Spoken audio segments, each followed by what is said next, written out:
Hi, my name is Sean Lockwood. I'm the Technical Director here at Southern Union for the Performing Arts. And today we're going to go ahead and talk about use of the microphones that we give out to performers, and in particular the care of those microphones. Now, what we'd like to go ahead and do is start out with a basic setup for how we go ahead and process that signal. We're going to talk about a couple of things: what the signal flow is, which you don't care about so much, and what can be affected by that, which is feedback. Alright, so we'll go ahead and take a look at the basic drawing now. Alright, on this drawing what you'll see is that we start out with the singer, who is generating the waveform.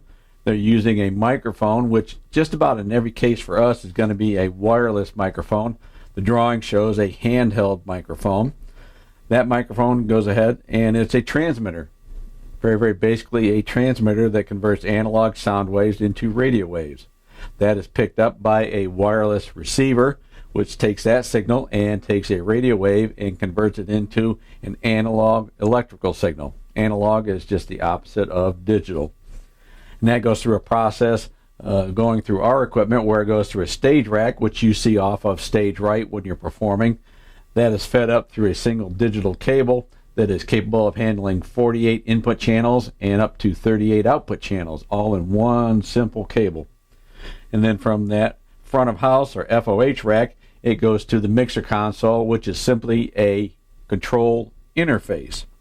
Then at that point, you notice that between front of house and mixer, and also front of house and stage, it's a two-way cable. So part of that signal can go back on out and be processed for the output. So once it goes back to the output stage of it, back through the stage rack, it goes to an amplifier and then out to a speaker. So that covers the basic diagram. You don't have to know anything about that. That's really just for your information. Now, the thing that we'd like to go ahead and take a look at that is of interest to you is concerning a feedback diagram. So what we did here was we went ahead and simplified that drawing that you just saw put up, and we have it down to a microphone going to a mixer, and then that goes to an amplifier and then out to a speaker. Now what we're concerned about is where we have a feedback loop where the original signal goes out, gets amplified by the system, and then comes back on into it again through the microphone. If this is amplified enough, it creates feedback, which can be a whine or howl in the system, which is certainly an adverse effect for our performance. What are you concerned about? Well, a lot of things. Most of it taken care of by the tech crew. What can you do, though, as a performer to go ahead and help us on out as far as feedback? Well, we can go ahead and minimize the number of sources or number of microphones that we have on stage. It's kind of obvious the more you have on stage, the greater the chance for feedback is, because you have more sources operating at the same time. So what do we do for that? Well, we minimize that. And when you get down to it, what we really need are just 12 microphones total to give a full choir sound. And that would be 3 for each one of the voice ranges, which would be 3 soprano, 3 alto, 3 tenor, and 3 bass. Second, stay away from the speakers. Now, you can't do anything about the stage monitors. You're there. We do something for that. We end up turning those down a good bit as far as what's fed back to those as far as voice. But what you can do is you tend to stay away from where the groups are. In other words, we have a left, center, and a right speaker located on the downstage portion. Best thing to do is stay away from those in groups. If we have a problem with that, then that means tech crew has to go ahead and turn the microphones down. So what do? We tend to minimize a large number of microphones being right underneath of those speakers. And then third, well, the best thing that you can do is project strongly into the microphone. The louder the source is, the less we have to go ahead and turn it up or turn the gain up throughout the system, and the lower the chance is for having feedback. All right, well, we've talked about a very basic principle. Now let's go ahead and take a look at something in detail on the microphones. Well, the first thing that we're going to go ahead and talk about is a basic handheld microphone. The ones that we utilize will look very much like this. Most of them will have some sort of band on them to identify which one it is. That helps the person operating the mixer know exactly which mic is being used by which person. Okay, some of the basic things on this are that, well, you don't want to really operate anything on it. It's handed to you, and it's handed to you in a locked out condition. What does that mean? Well, that means that you can go ahead and try to make adjustments to it, but until you unlock it, you won't be able to do that. That tends to minimize any chance that you have for going ahead and accidentally making some kind of adjustment on the microphone. Now, where you can notice that or see some sort of indications of what's going on is right here in this window. This provides some information such as what frequency the microphone is set for, and probably more importantly to you, what the battery status is, which is the only thing you might have to worry about during a show. And it's very much like your phone as far as strength of the signal or what it indicates as far as that. And we'll refer to them as bars. 4 bars normally indicates that you have a very highly charged battery in this. And so if you get down to where you have something that you think is weak, which normally we define as 2 bars or less, well, the best thing to do is go ahead and contact a tech crew member and have them go ahead and do a battery check for you or replace the batteries. Now, one important thing to note on this is once you go ahead and replace the batteries, we have only at that point verified that the batteries are good, but we don't know that the microphone works. So what you have to do is go ahead and test that microphone through the system. And the way that you do that is we can go ahead and have this muted, but we can go ahead and hear it up in the control room so we can test this without anyone else knowing what's going on with it. All right, something else to note with this is for a handheld microphone, well, the proper positioning is right about here. So you make a fist, put it on your chin, put that microphone right there, and then you can go ahead and hold it up like that. Now, something we talked about before on feedback, another thing you can do for feedback is don't cup it. In other words, you're covering the end of it right there. That will go ahead and put you closer to feedback, and it also tends to alter how the microphone sounds. So don't cup it. And also what we're taking a look at is we do not want to go ahead and cover your face. So we don't hold it up here like this, blocking your face. Contrary to what you might have seen, mom and dad, they don't like that. They want to see your face when you're out there performing. And also it tends to make it sound better if you just hold it in this particular position right here. Very easy to do. One other thing for a handheld microphone, you need to stay on axis with the microphone, which means you need to line your head up with where the microphone is positioned. If you turn your head to the side like this, off axis, that will cause a little bit of the signal to be lost going into the microphone. So when you turn your head, turn your microphone with it. It acts all as one unit. One other thing that you can do as a performer is go ahead and minimize the amount of hand noise that you can generate with it, or handling noise. People get up there, get nervous, twist it, and things like that. That noise is transmitted on into the microphone itself. So keep it still, keep your hand in one position. Also, one other thing to note is don't cover up that end right there, because the man that's up there mixing the show needs to know what color you have. Okay, well, that covers the basics about a handheld microphone. Let's move on to the next, and that is a Countryman microphone, which is what I'm wearing for doing this presentation today.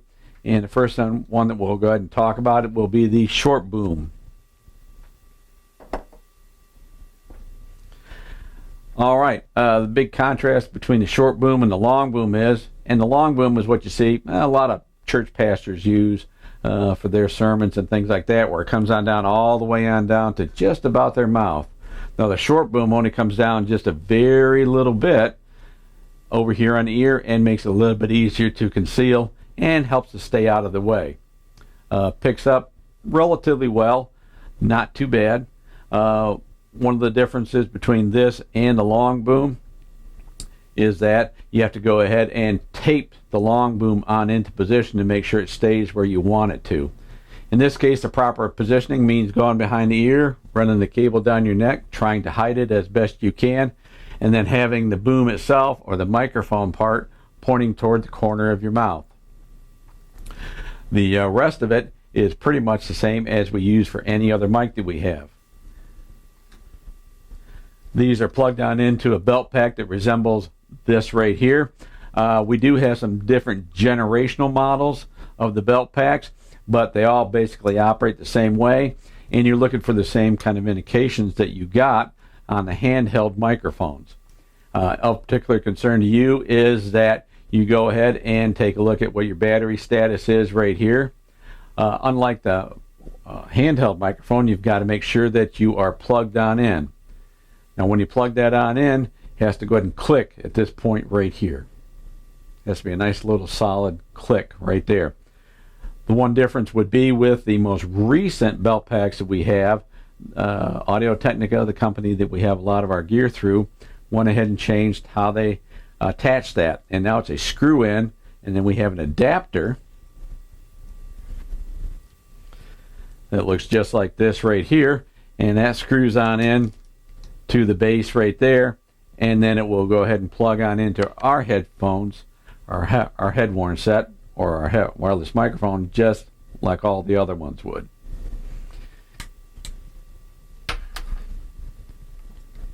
As far as this goes, it's got an antenna on it that screws and unscrews. Make sure that's secured tightly. Like anything else, if you have a problem with either the battery or that antenna, then go ahead and contact Tech Crew, and they will go ahead and take care of whatever problem that is. One other thing to note with this is it has a protective door over the local controls. That should be slid on up, and you want to leave it that way. That prevents inadvertently adjusting any of the settings on here. Now what we're able to do is electronically lock these on out to minimize that, but it's just a good policy to go ahead and make sure that that door is covering the controls over on the belt pack. Also on this, you've got a clip on the back, and you can go ahead and reverse that. They just simply go on into the sides right here, and you can remove those and pull them on out, and then go ahead and flip it around, whichever way is most convenient for you based on whatever kind of output you have for the performance. You don't want to play with those because those can go ahead and come on out and get lost pretty easily. If you do lose one of these, our Tech Crew members will have a replacement for it. But again, with just everything else on this, just make sure you're taking care of it, and that will make the process go along a lot smoother.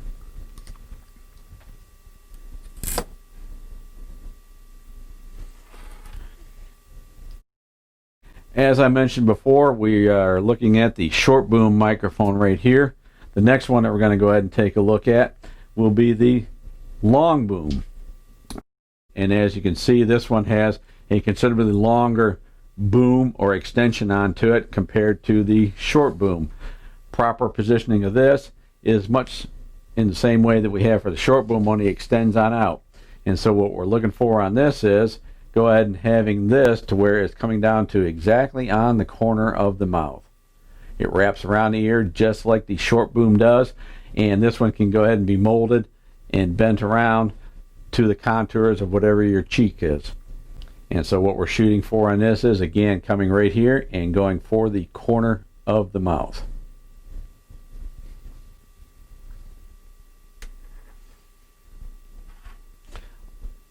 Okay.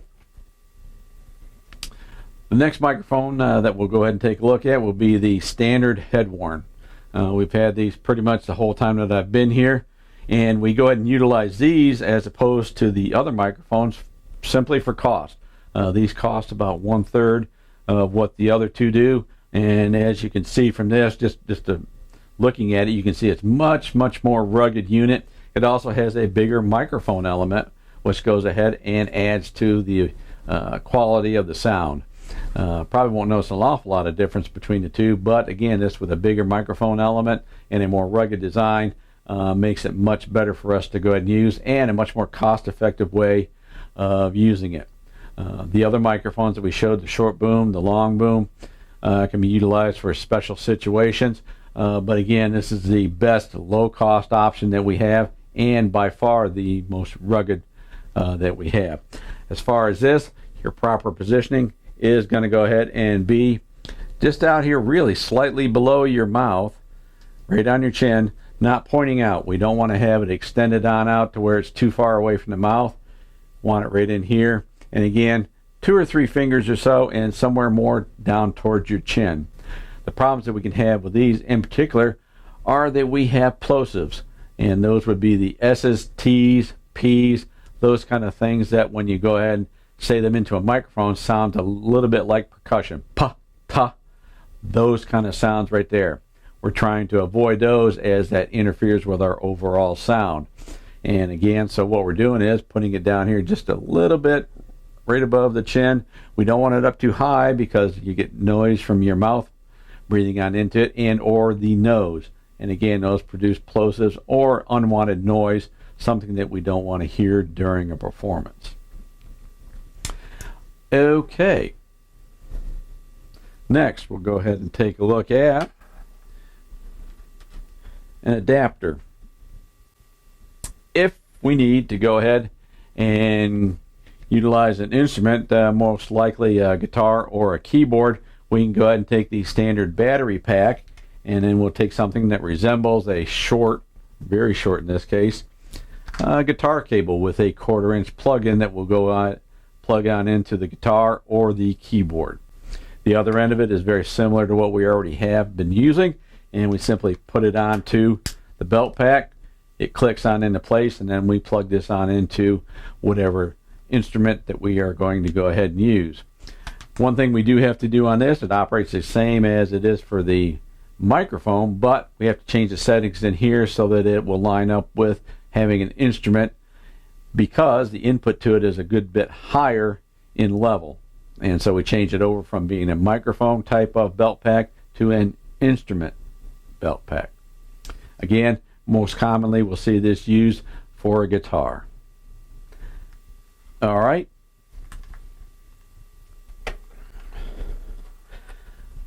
Next thing that we'll go ahead and take a look at is what we call a theater mic. Now, there are various different forms of lavalier mics. One of the most common ones that you will see is simply a body mic, lapel mic, or a clip-on mic that normally goes right about here. Proper positioning of that would be, if we just had a clip-on, would be one hand on down like that, and then in that approximate area. What happens is we'll go ahead and take this and put it into the performer's hair, hide it in there by the scalp, and then comb the hair on over so that we can go ahead and essentially have a hidden mic. And it is very much like the other microphones that we plug in. The one difference being here that we go ahead and wrap a little bit of wire around the end, and then we go ahead and fit this on up to the person so that when they have it on, all right, it's sticking down off of their head like that, just barely below the hairline. Obviously not one that works very well for me. All right, and so what we'll do is we'll take a look at this, and what I've made up is we've got a mannequin head provided by the theater department, and along with a wig, and we'll take a look at exactly what that looks like once it is properly installed for a performer. Well, the next thing that we want to go ahead and talk about is the actual care portion of using a microphone. We've alluded to a couple of things beforehand, but now we'll go ahead and go into things in detail. And this applies to every wireless microphone that we use in one form or another. Again, when you take a look at this, you can go ahead and unscrew the microphone. Well, once you go ahead and do that and take your antenna out, it no longer can broadcast. So if that's loose, you can screw it back in. If you think you've got a problem with it, again, take it on over to one of the tech crew members and they'll screw it in nice and tight for you. We mentioned the belt clip right there. That is reversible, so you can move it one way or the other, whichever way fits on your costume the best. But you do want to keep that on in there and make sure that it is securely attached. Now, we also have other ways of putting microphones on to a performer. We do have t-shirts that have pockets in them where you can go and slide it in like that, or reverse a t-shirt and put it in through the back. And then we can also go ahead, in extreme situations, if nothing else seems to work, we can go ahead and just actually tape it to your body. That works pretty well too. Okay, again, I'll mention the door. Make sure that stays closed. If you find it open, just simply slide it on up and shut. Let's talk a little bit about where the real bugaboo is. Right here on this very tip is where the vast majority of my failures occur. What happens? Well, it has 4 wires that actually go into here, four very small wires, as you can imagine, and it'll have strain placed on this where we're pulling this so that it has some tension on it, stretching it on out. And, well, let's talk about ways to go ahead and minimize that. Easiest way to do it is make sure that when you go ahead and take your microphone off and when you're putting it on, that you have it disconnected from the belt pack.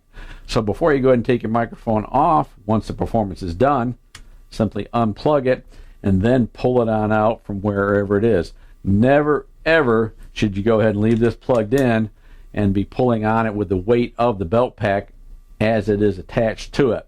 That will almost certainly pull these wires on out, and then we'll have to go ahead and solder those.